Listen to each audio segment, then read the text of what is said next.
May you prosper as your soul prospers. May your heart forever be in posture to receive the mercy and the glory from above. Hi guys, my name's Gladys and welcome back to Temple's Let's Talk. So here I am joined with my special guest, Emmanuel Adeyinfa. Hey guys. And we're going to be talking about love in leadership. So the title of this video is What's Love Got to Do With It? Welcome, Eman. Thanks for having me, Gladys. Pleasure. So let's get into it. We'll start with our first question. Tell us a little bit about yourself. Good question to start off with. Awesome. My name is Emmanuel. I guess I'm 27. I'm an engineer by trade, a petroleum engineer, and currently live in Melbourne, Victoria, which is pretty cool. I attend Hillsong Church, is my church, and I like to play basketball, have a lot of fun. I'm a big adventurous person, but other than that, no kids, no wife, beautiful girlfriend. Other than that, that's pretty much me. Love that. Thank you for that beautiful intro. And you mentioned Hillsong Church. That's actually how we met, because you are my Connect leader. Yeah. Which is what inspired me to do this interview. Shout out to Westside Connect. Yeah. The best Connect. You know it. So now just getting into the next question. You did mention a few things that you're passionate about. You said basketball. You can go into what are you passionate about? Man, I'm a huge people person. Yeah. I think Gladys would know more than anybody, but just being a part of the Connect, that I love people. I don't think I'm very good at staying still or being by myself. I think there's times obviously when you need to do that, but I think just being around people, watching people elevate, both physically, spiritually, and internally as well, that's what drives me a lot. And I think without people, that's how the world moves, right? And I think if you lack people, then I don't think you get as much accomplished, right?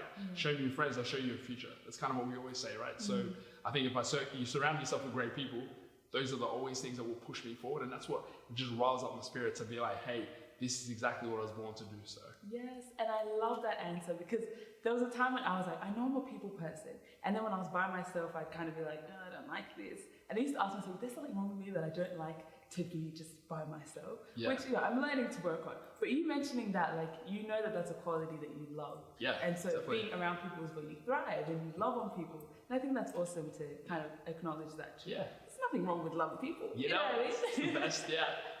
Right? Keep on coming. Okay, so our next question. What made you want to start your own Connect? Yeah, really good question, guys. I think I know me and you have chatted before, but for those like that are looking at us as well, I guess one of the big things for me was that I think I always knew community was always the goal. And I always knew that communities were what I needed to surround myself with, especially when you come from nothing, if that makes sense. Being a person who's been in the country, right, without no parents or family support, that can be tough. Now, but the way I've been raised though is that you survive on your own and you continue to just build up your own self-esteem and be your best motivator in life, right? But I think in regards to like church and the community though, I think it's kind of the opposite. I feel like the whole point isn't to be isolated, it's to be together. And for me personally, that's kind of where I sort of knew that, hey, Connect is where I wanted to be a part of initially, but I never was really in the mindset of, hey, I would myself be leading and helping run a Connect. So in particular, to answer your question, it was more so that I myself attended a lot of Connects from our church as well. And unfortunately, a lot of my leaders at the time were the ones that were, hey, we'll do it for a couple months and then kind of would flake off or not be as committed. And I think what I really challenged myself on was that, hey, man, you're actually way more passionate and more I would say upfront, but more honest about, hey, I actually desire to build Connect, right? I actually desire being around people. And when I see my desire as a person who's attending Connect greater than that of the leader of my Connect, I feel like that's a bit of a disconnect. It doesn't make sense. I feel as a leader, you should always be the one to inspire passion to people, right? Not that your followers inspire passion to you all the time, right? I think initially I should set the bar for other people to follow, if that makes sense. And so I kind of realized as an individual, hey, I'm going to Connect groups where it's not, number one, it's not consistent. Number two, I or other people are more passionate as the members of the Connect than our leader. And number three was that, well, hey man, you keep saying that, oh, hey, if I was to run it, I'll do it differently, right? I'll do it even better. But unfortunately, I was like, I think my ego was just at play. And I think I just had a moment, and I know for a fact that God was like, okay, you say you can do it better, you say you want to do this, why don't you go and do it? And so that really got me, right? When I spent like about a year and a half not doing anything at church, just attending, I said to myself, all right, amen, I don't know where this is going to go, I don't know how it's going to start. I don't expect anybody to listen to me, honestly. I just felt, hey, I'm just going to do it. But I'm going to trust God that, hey, if I can build the right community and culture in that Connect group, He will take the reins as long as I commit it to Him. And that's kind of how it started. And that's why we're here now. Amazing. And I love that. And from your obedience, I guess, starting that Connect, that's how I was able to come and join your Connect and like meet the family at Westside. Yeah, definitely. So isn't it amazing how, you think it's just something that God kind of puts on your heart, and it turns out to actually bless so many other people. Oh, most definitely, guys. And even just on that note, right, I feel like the amount of people that have come through our Connect, and I'm not just saying it because of me, obviously I try to be as humble where I can, right? But I think about stories like yourself. And for those who don't know, like me and Gladys literally just met like early in the start of the year, right? And so we were kind of just like, like, this is crazy. But watching somebody like you, Gladys, not only find a place of home, but also feels connected and feels like, hey, I'm actually part of the journey. That is actually awesome. That's the more powerful thing, right? Like, as I said before, like even just the example with you, I see your journey and I see, hey, guys, me and you didn't know each other last year. But at the start of the year, we met by an encounter and you took the invitation, hey, come to Connect, right? But just the culture that we built, and I feel like I've known you guys for like years. But it's that, right? It's because the Connect is meant to harvest that love and that family community, right? And for me, the amount of people that have come even before you, Gladys, and those that will come after you, that's why we do it. Because everybody deserves a home. And this is not this is not a religious question, this is not a political question, this is just a human being type of question. We're better when we're together and surrounded by other people who love us, right? As you say, guys, I mean, there's love and leadership as well, but without the love, you get no leadership. If you're not willing to love and go back to the basics of people and be like, hey, you're actually a human being. Before I request anything of you, let me just love upon you. And that is how it kicks off everything, so. 100%. And I think it's also helped me, like, in my journey, just moving to Melbourne and starting again. Finding a Connect was just like, it was like a must. I knew that fellowship was so big in my life in Perth. And I was like, coming to Melbourne, what's something that's going to make me feel at home here? Awesome. And then since joining Connect, I've been like, this is amazing. Like, everyone just feels like family. Yeah, definitely. So, I would 100% like agree with what you're saying. Like, no man is an island. Like, God did not create us to just be apart or be alone or be isolated. Like, He's created us to be family, whether that's just with people in your church, in your community, at school, university, stuff like that. So really lovely to say it. That's awesome. Do you believe love plays a part in leadership? And if so, how? Great question, Gladys. I think it absolutely does. I think, as like we started off this conversation, I'm a people person. It is. But there must be a reason why I desire to be around people. There must be some sort of love aspect to it. And I honestly believe that you can't lead people without getting to know them first. I'm a huge believer of that. Ever since I was a kid, even being like, leading my soccer team or leading my football team or leading like school captain of my school or high school, primary school, I had the same attitude and belief. Before I can request anything of you, what have I done to show you that I actually care about you? I think sometimes we forget as leaders, right, that the individual health of a person weighs more than the action or weighs more than the stewardship of what they entail or what they encompass, right? Because I often feel that, it's funny, as a leader, right, if I'm not loving upon you and I'm only just requesting something of you, well then it's a business contract, right? I might as well ask you to sign your paper and sign your life away for me. But I think that defeats the purpose, right? I think there is strength in your leadership when you can love, because that's the default position, right? Amongst all the requests, your skills and talents, do you have enough empathy for the individual? And I think that's what brings it out, right? But I'm a huge believer that both love and leadership work hand in hand because of the fruit that comes out of it, right? I use another example. I would say, like, not only just our Connect, but I say the friends that I make. I would say that, hey, a lot of people tell me that, hey, E-Man, why, like this may sound weird and this may have nothing to do with what we're doing right now, but I just wanted to say thank you so much for just always being there and being consistent. Even when it has nothing to do with church or friendships or whatever, but you always showed up and you always cared no matter what the circumstance was, right? You always gave me a little bit of hope that, hey, it's going to be all right, And whether or not you're always positive or optimistic all the time, it might be annoying for some people, but man, do people appreciate the fact that, hey, there's this at least one person who actually cares, who hasn't lost that attention to detail about my life, right? And I think the other aspect of that, though, is that in love in general, though, I think like love is something that you show regardless of the situation, regardless of the circumstance, right? And I think for me, I've always told myself that, no matter whatever happens, right, you have to be able just to love. Because if you do not love, people, that will not spark anything, because love is the engine that like runs the train, right, or drives the vehicle forward. And so I think every leader does. I think whether or not you're the prime minister, whether or not you're the mom who has a kid, whether or not you're the high school student who's trying to lead your friends, whether or not you're the RDG leader or the Connect Group leader leading your small Bible study, or you're a mega church pastor, or if you're just an individual who's leading the team, you have to show some sort of care. And I believe you can't care without loving somebody to a degree. You need to believe in that person, right? But you need to soak yourself in it. And without that, like, again, I'm just speaking for myself.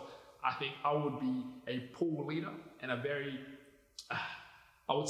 sad person if I did not care about the people that I'm asking to do stuff for me and helping usher in. And if my people can't say, hey, Eman cares about the people, the person first, I don't think it's going to get me anywhere.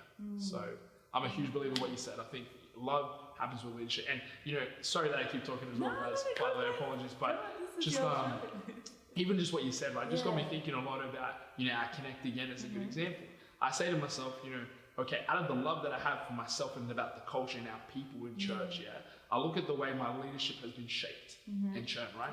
I would argue that in earlier days when I was just going to church and stuff, like, it's easy to lead young people or young kids, right? Because it's just about hype, But as I matured and started to lead people like our age, right? I realized that, hang on, you can't just go hype. You can't just like build up atmosphere and stuff like that and that will float. You actually have to get to the deep and narrow with people. You have to go through the valleys with them to show them you're not just here temporarily in their life, right?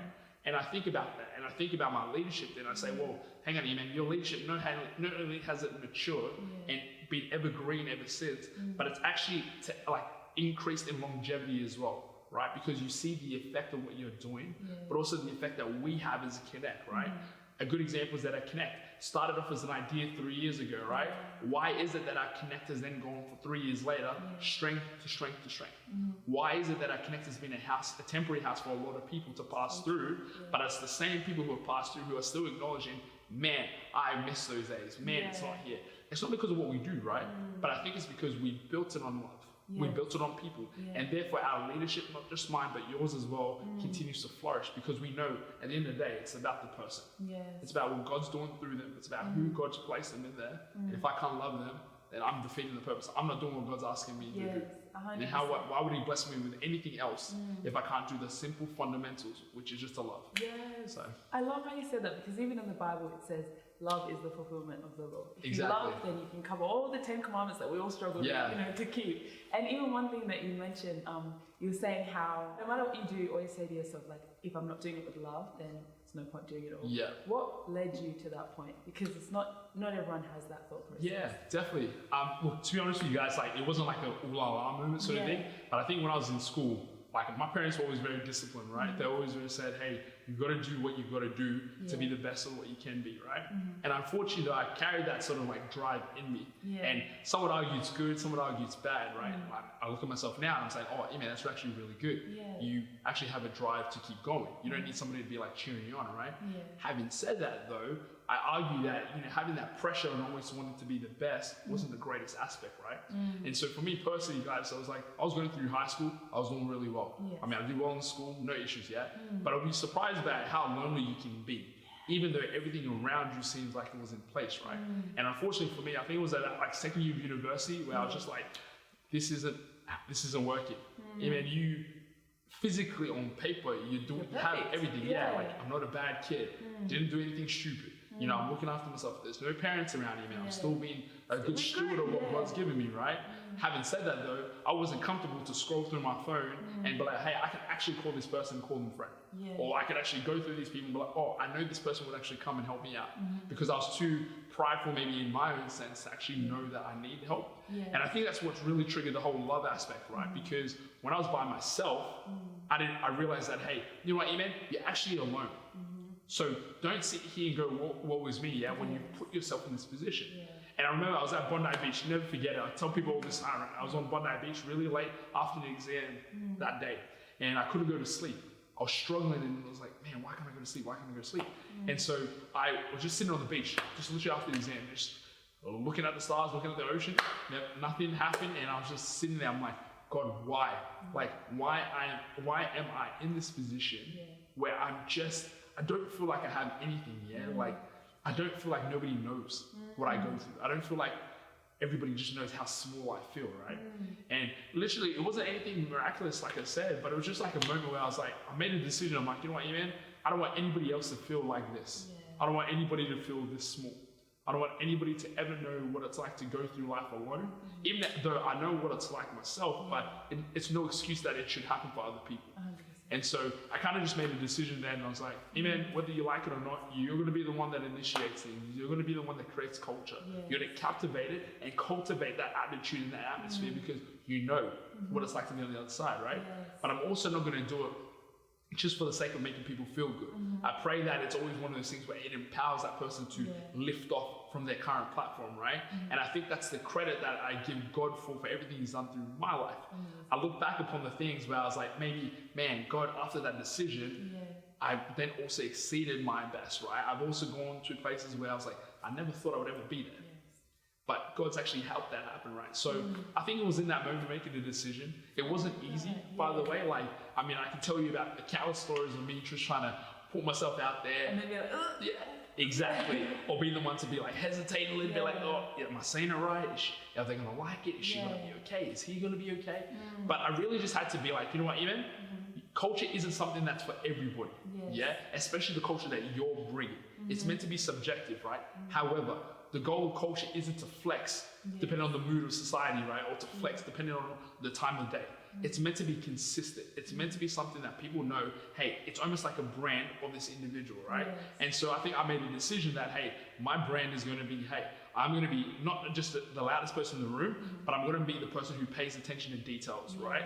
One of the things I always get, people always say to me, and I don't really know, but in my head subconsciously is going on, is that I remember things, I remember that conversation we had a couple of weeks ago. I remember what you told me about your dog. I remember those things that you told me about your mum. It's because I care, right? But when I realized that, hey, if I just paid more attention to people rather than just myself, imagine what else you could be opening for them, right? And that's when it all started to happen. And that's when I started to realize, hey, people actually appreciate somebody caring about them.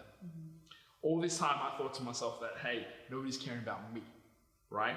But it's funny how, if you flip the script and you start caring about others, you realize how much people care about you.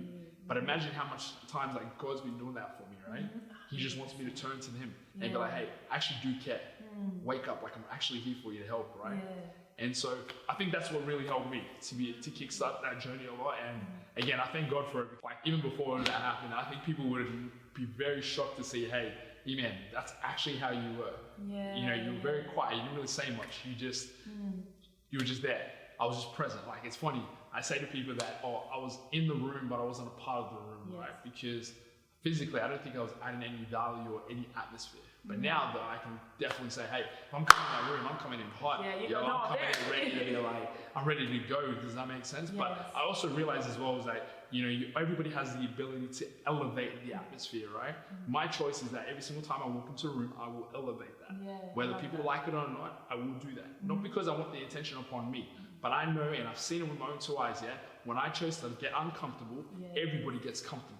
Does that make sense? You give people the atmosphere to be like, hey, we can stretch the atmosphere, we can stretch this bubble further because we know that this one person has proven that you can.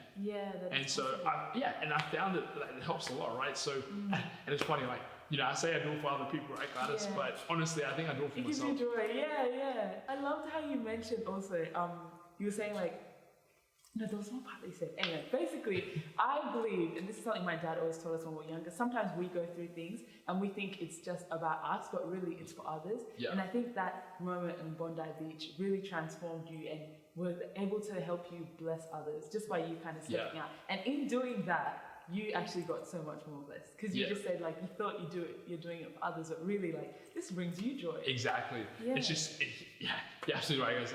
I look back at this point. I look back upon a lot what God has done, and I say to myself, even it's all because of that decision, right? If I chose not to do anything, I don't think my life would be the way it is, right? It's not always perfect, it's not always glamorous and stuff, but and I'm one, if you really know me, like you know that, hey, I never like taking credit for anything. I like keeping myself humble. I like just being incognito in the background, just making moves, But I really do appreciate it that when God reminds me, just like last weekend when we went on the retreat, this is why we do what we do. Everybody says, oh wow, how do you create the atmosphere? In all honesty though, I'm not doing anything that you can't do. Yes, right? true. But I think I've just made a decision that I'm not going to settle upon just doing the norm or making everybody feel okay and comfortable. I'm going to make a decision that, no, I'm not going to be satisfied. We're going to elevate ourselves to that next level because I know these things that we're doing are helping you increase in your platform, not deflate you from where you are, right? And I hope that I never lose that mentality as well, because as much as I like to see people grow, I also know that for a fact that I like to see myself grow, right? But I know that working with people like yourself, Gladys, you bring a different dimension into my life. 100%. What am I learning from you? You know, I often say this to people. Yeah, exactly, right? But I also say this to people, like it's always a phrase I always keep in my head. You welcome the people that come into your life, you learn from the people that are in your life, but you celebrate those that leave your life, right? The reason being is that, hey, I want to get as much knowledge as I can off you. I want you to teach me all you got. Whilst you're here though, I want to soak in it. I want not only just to welcome, invite you in, I want to soak in it with you. I want to learn the good and the bad, right? But when you leave me, I'm not going to sit here and cry and stuff. I'm going to celebrate the fact that, hey, you departed your goal with me. Does that make sense? And I wish you all the best going forward. But in leadership, it kind of works like that as well, right? We create an avenue where we invite people to our teams or in our groups, Whilst they're there, you do your best to get to know them and make the most of this opportunity with them, right? But when they leave you though, whether it be good or bad, that person's imparted something in you, whether you like it or not. And that's your wisdom, right? And that's what, I'm not saying, hey, you take the wisdom aspect away with me, away with you so when you leave. No, you've actually deposited it here, right? And that's why I'm a big believer, you've got to celebrate that. Whether you don't like it, whether it hurts you, whether it kills you, you celebrate that because they came in a season in your life where you needed to hear that wisdom. It may not be applicable today, but you will learn to use it one day, right? And again, One Day Beach, I will never say, hey, my action of choosing to be the one who comes into the room and elevates the atmosphere, that decision would lead me to Melbourne. That decision in Melbourne then will lead me to do Connect. That Connect decision of inviting yourself, being a good steward of what God's given me, will create an avenue for yourself, Gladys, and other people to come and attend, right?